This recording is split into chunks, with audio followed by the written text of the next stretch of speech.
Dear students, welcome back. ഇന്ന് ഒരു session എന്ന് പറയുന്നത് warehouse location and source availability അല്ലേ. ഇത് ഒരു ഇന്റർവ്യൂ ക്വസ്റ്റ്യൻ ആണോ എന്ന് ചോദിച്ചാൽ ആണ് എന്ന് പറയാം, അല്ല എന്നും പറയാം. പക്ഷെ ഇൻ കേസിൽ ഇന്റർവ്യൂർ ചോദിച്ചാൽ നിങ്ങൾക്ക് അതിന് മറുപടി പറയാം. അതോടൊപ്പം തന്നെ നിങ്ങളുടെ ഫ്യൂച്ചർ ഡെവലപ്മെന്റിന് ഒരു വെയർ ഹൗസിന്റെ ഒരു ലോജിസ്റ്റിക്സിലേക്ക് കയറുമ്പോൾ വെയർ ഹൗസിന്റെ എക്സ്പാൻഷൻ, വെയർ ഹൗസിന്റെ കണ്ടീഷൻസ് ഇതൊക്കെ അറിയുന്നതിന് വേണ്ടിയിട്ടുള്ള കുറച്ച് ചോദ്യങ്ങളാണ്. അപ്പോൾ ആദ്യത്തെ ചോദ്യം എന്ന് പറയുന്നത് why warehouse location and source availability is important in logistics അല്ലേ. ഒരു വെയർ ഹൗസിന്റെ ലൊക്കേഷൻ തിരഞ്ഞെടുക്കുന്നതിനും അതുപോലെ തന്നെ സോഴ്സ് അവൈലബിലിറ്റിക്കും എന്ന് പറഞ്ഞാൽ എന്താണ് അതിന്റെ റീസൺ, അല്ലെങ്കിൽ എന്താണത് എന്നിങ്ങനെയുള്ള കാര്യങ്ങളാണ് നമ്മൾ പഠിക്കാൻ പോകുന്നത്. അപ്പോൾ എന്താണ് warehouse location and source availability എന്ന് വെച്ചാൽ, അതായത് നമ്മളൊരു ലോജിസ്റ്റിക്സ് കമ്പനി തുടങ്ങുമ്പോൾ ആ വെയർ ഹൗസ് ഇരിക്കുന്ന location it's very much important അല്ലേ.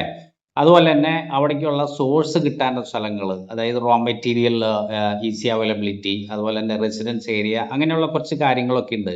അപ്പോൾ ആ വെയർ ഹൗസ് ലൊക്കേഷൻ നമ്മൾ തിരഞ്ഞെടുക്കുമ്പോൾ പ്രത്യേകിച്ച് ഈ കാര്യങ്ങളൊക്കെ കാൽക്കുലേറ്റ് ചെയ്തിട്ട് വേണം നമ്മൾ വെയർ ഹൗസ് ലൊക്കേഷൻ എടുക്കാനായിട്ട്. ഒരു വെയർ ഹൗസിന്റെ ലൊക്കേഷൻ നമ്മൾ ചൂസ് ചെയ്യുന്നത് അങ്ങനെയാണ്. അടുത്ത ഒരു ചോദ്യമാണ് what is the advantage of choosing a good warehouse locations. അതായത് ഒരു നല്ലൊരു വെയർ ഹൗസിന്റെ ലൊക്കേഷൻ ചൂസ് ചെയ്യുന്നതിനുള്ള ഗുണങ്ങൾ എന്താണെന്നുള്ളതാണ് ഇനി നമ്മൾ പഠിക്കാൻ പോകുന്നത്. അതാണ് ക്വസ്റ്റ്യൻ.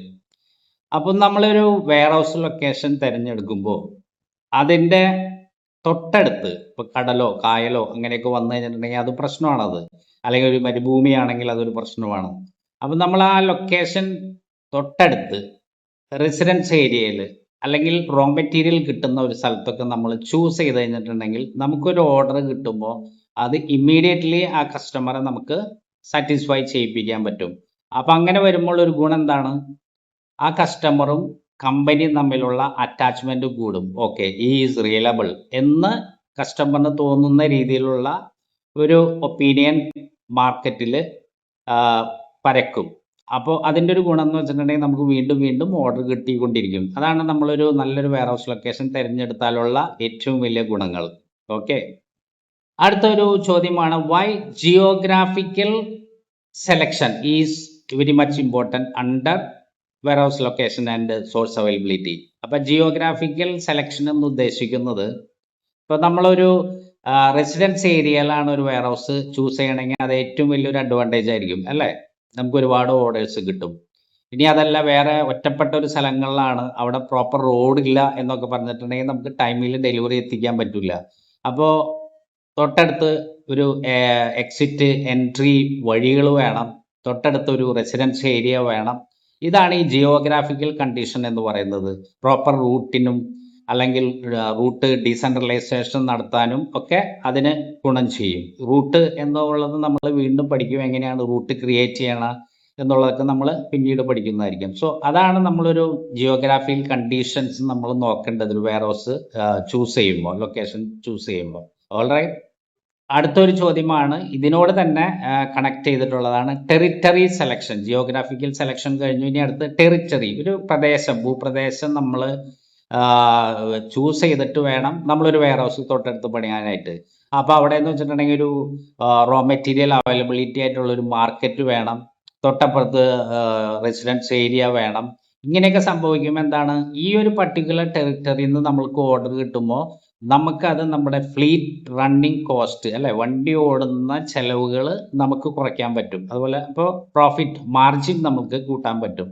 അതുപോലെ തന്നെ ഡെലിവറി സാറ്റിസ്ഫാക്ഷൻ നടത്താൻ പറ്റും. സോ ജിയോഗ്രാഫിക്കൽ കണ്ടീഷൻ പോലെ തന്നെ ടെറിട്ടറി സെലക്ഷനും ഒരു വെയർ ഹൗസ് ലൊക്കേഷന്റെ കാര്യത്തിൽ ഇറ്റ്സ് വെരി ഇമ്പോർട്ടൻറ്റ്.